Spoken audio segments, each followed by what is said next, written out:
Muy buenas tardes a todos, mi nombre es Ali Salim. Este es su noticiero Palestina al aire.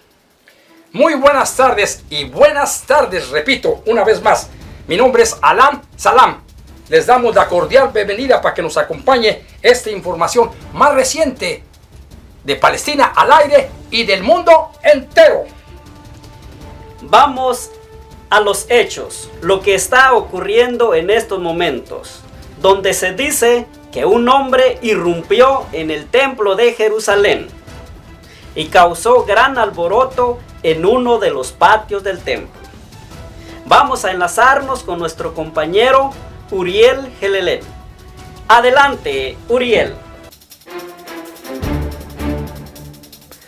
Hola, ¿qué tal mi querido Alin y a todo el público que nos está escuchando? Muy buenas tardes. Como pueden ver, me encuentro aquí en las inmediaciones de lo que es el templo de Jerusalén, donde hace unos momentos hubo un altercado con un hombre que se introdujo en uno de los patios y pues empezó furiosamente a tirar las mesas y a correr a los que se encontraban vendiendo en aquel momento. Y pues las autoridades ya lo han identificado al hombre como Jesús, que viene de Nazaret. Entonces, según testigos, afirman de que se puso muy furioso y dijo que estaba escrito que esta casa será casa de oración para todas las naciones y ustedes la han convertido en una cueva de ladrones. Las autoridades en este momento no han tomado acción, pero estamos pendientes de lo que pueda pasar porque pues todo esto ha sido muy reciente, pero les estaremos informando más adelante si algo ocurre. Y yo regreso a cabina allá con nuestros compañeros, con Alin y Alan. Así que muy buenas, estamos al pendiente de lo que pueda pasar, mi querido Alin. Gracias, compañero Uriel. Gracias por esta rica información. Es increíble cómo un hombre puede interrumpir el lugar santísimo del templo de Jerusalén, que fue fundado por la dinastía del padre David y especialmente de su hijo Salomón. Esto es inaudito. Más bien yo creo que este hombre estaba indignado y quiso hacer algo en favor de estos gentiles que tanto buscan a Dios. Oh, pero eso no es la manera, compañero, de hacer las cosas. Esto nos puede causar grupos más revoltosos y revolucionarios, y principalmente esos, los celotes y los inconformes. ¡No! Bueno, pero esperemos que este hombre sea castigado por sus hechos. Por el momento, solo esta es la información que tenemos. A ver qué pasa al momento. Esta es la información por el momento. Gracias, gracias.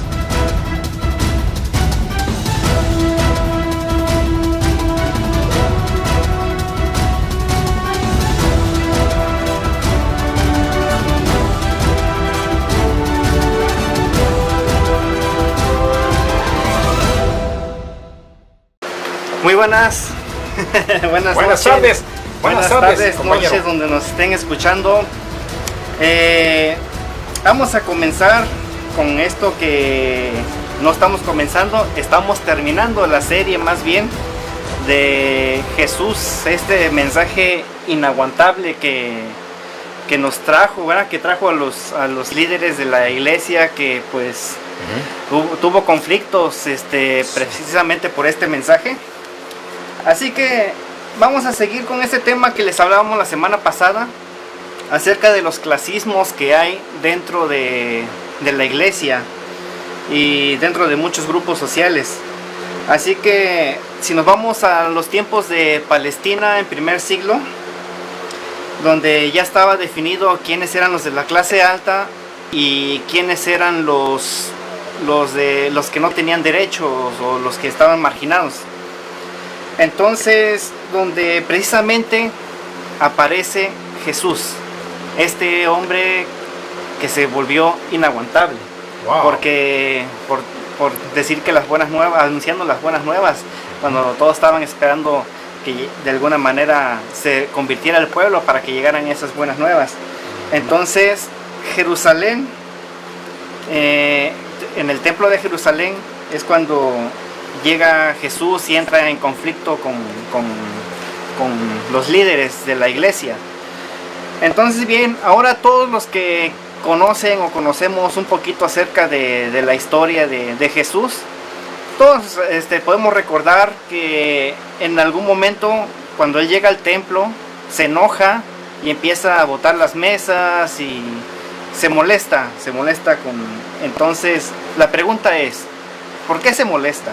¿Acaso estaban haciendo mal las personas en vender? ¿Estaban haciendo mal en querer su sustento del día a día? ¿O qué fue lo que realmente le molestó a Jesús en esta historia que ya pues prácticamente todo el mundo la recordamos, que se habla de esta historia cuando entra y bota las mesas? Ok, entonces yo les voy a dar una pequeña historia de lo que era el templo de Jerusalén en esos tiempos, ¿verdad? Adelante. El templo de Jerusalén, si uno iba, tenía que subir hasta por gradas y tenía diferentes patios.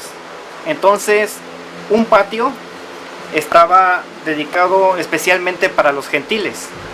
Los gentiles eran los no judíos.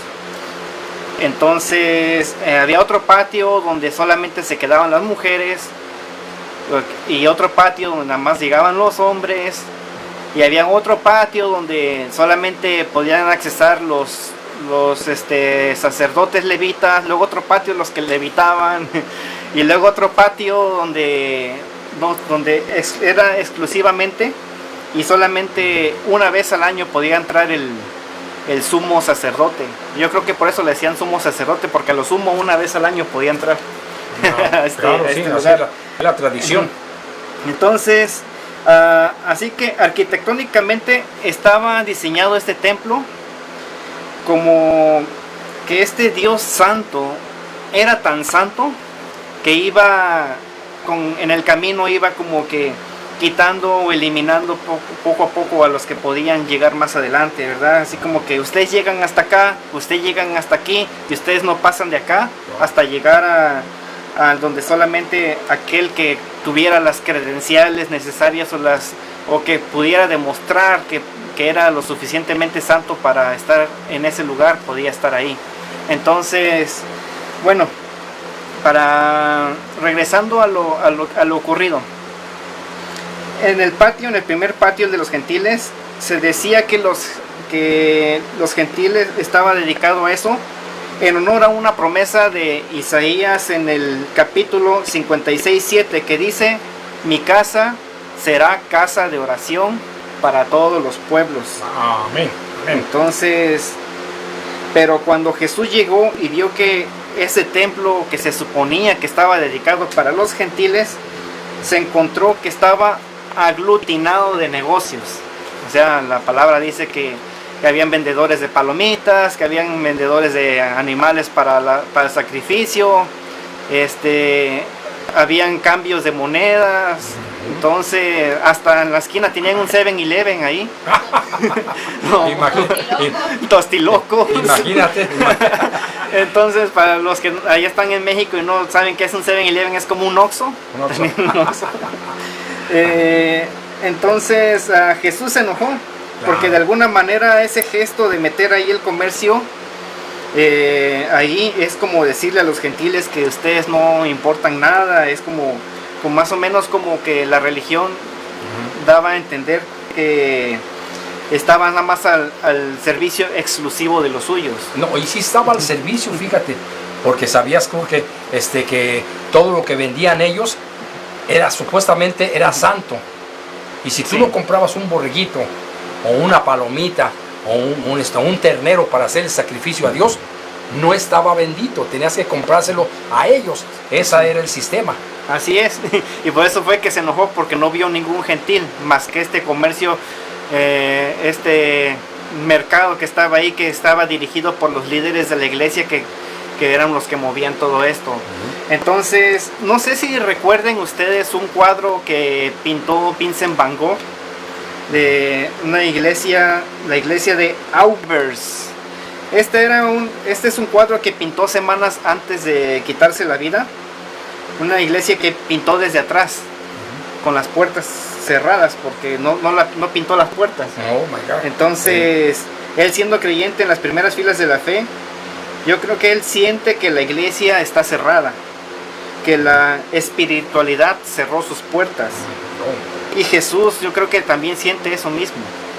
Entonces, por eso él se enoja, porque el lugar que debería estar abierto para aquellos que necesitaban y querían acercarse a ese Dios bondadoso, encontraban que a los líderes de la iglesia eso no les importaba en absoluto.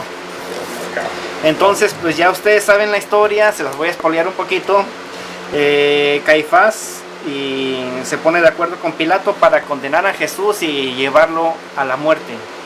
Y es donde entra este tema, el de la cruz, que pues se lo voy a dejar a Mario Henry, donde pues le da la vuelta, porque como Pablo nos dijo en las escrituras que por la ley estaba escrito que aquel que fuese colgado en un madero, maldito es. Pero Jesús le da la vuelta a esto y así como le dio la vuelta a la ley para que ya no somos condenados por la ley, ahora de esa misma manera le da la vuelta al significado de la cruz. Y ahora sí te doy paso, Mario. Gracias compañero. Y sí, como tú decías, es verdad todo esto, porque ahí en este caso la historia nos cuenta de un Jesús verdadero, un Jesús genuino, un Jesús original, donde fue llevado como el maestro, con el sacerdote Caifás, para que esto lo pone a disposición del senador, del procurador, que era Poncio Pilatos. Y ahí lo condenan, y ese Jesús es asesinado, obviamente, por todos los judíos. Pero para ellos lo más importante era que el poder político y religioso no les convenía tener una persona de esta índole.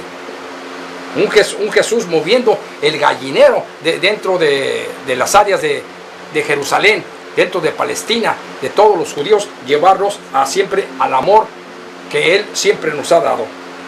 Entonces, en este tema, Jesús no fue apuñaleado por una espada romana, no fue decapitado, no fue ahorcado, no fue apedreado. Él muere simplemente en una cruz. Y la cruz, aquel entonces, representaba para todos los romanos un instrumento se puede decir, de depravación para todas las clases sociales. Aquel persona y aquel judío o que no fuese de acuerdo a las reglas romanas era crucificado en la cruz. Y la cruz representaba el avergonzarse de la manera más cruel, porque eran sacrificados, eran torturados, eran sus piernas quebradas. Entonces era una manera deshonrosa de morir. Y lo más importante, que no tenían sepultura. Porque cuando alguien iba crucificado en la cruz, no tenía por decreto romano, se puede decir, el beneficio de que sus familiares lo fueran a sepultar en una santa sepultura. Era una cosa deshonrosa totalmente. Voy a darles una sorpresa. Y una sorpresa muy agradable para nosotros, que nos llena de orgullo. Y voy a presentarles un nuevo miembro. Un miembro que se une con nosotros en nuestro proyecto, en nuestro fin, de darles a ustedes un verdadero evangelio. Y para ustedes les presento con mucho orgullo al señor Beto Mariscal. Hola, mucho gusto. Un placer estar. Un placer, buenas tardes. Y bueno, aquí estamos para tratar de aportar un poquito más, poner nuestro granito de arena. Gracias. A todo lo que hemos escuchado ya previamente. Bueno, empezamos. La cruz. La cruz es el símbolo, lo que significa el amor más grande de Dios para la humanidad. ¿Por qué? ¿Qué padre en verdad manda a su hijo a morir de una manera tan terrible, tan horrible? Solamente Dios. Ese es ese amor agape. El amor agape significa un amor incondicional, que lo tiene para toda la humanidad, para cada uno de nosotros. Así es. Y yo como no sé, como me imagino con muchos padres o madres, el ver a su hijo pasar tanto dolor, tanto sufrimiento, en verdad no creo que sea nada fácil.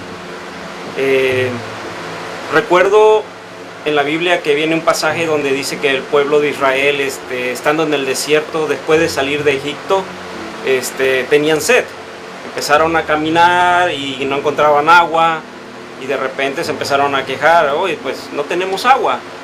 Y bueno, entonces va Moisés, bueno, Dios le dice a Moisés, porque el agua, encontraron un lugar donde había agua, pero era un agua amarga, dice. El lugar de hecho se llama Mara, porque es una agua amarga.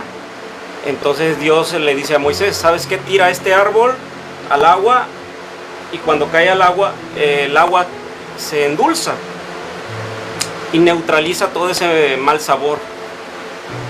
De alguna manera tipifica lo que es Dios para con nosotros. Nosotros en nuestras vidas tenemos pecado, tenemos malas decisiones, pero Dios, sin embargo, llega a nuestras vidas y endulza todo eso, todo lo convierte en bueno. Todo lo que Dios toca lo convierte en algo excelente y bueno para nuestras vidas. Amén. Entonces, esa es la cruz para con nosotros. Ese amor en verdad incondicional de Dios para con nosotros. Una sola gota, siempre he pensado así, una sola gota de Cristo en la cruz borra todos nuestros pecados. Yo creo que Él, en verdad, no fue una decisión nada fácil. Estando en el huerto de Getsemaní, orando con el Padre, le dice: pasa de mí esta copa, mas sin embargo, que se haga tu voluntad. Él tuvo que decir sí a esa cruz para que tú y yo y todos nosotros podamos tener salvación para nuestras vidas, podamos tener vida. Y con ello, en la cruz, Cristo no solamente cargó nuestros pecados, sino también dice que todas nuestras enfermedades. Y Él es todo aquel que en verdad entrega su vida a Él. Él se encarga de podernos guiar hacia Él.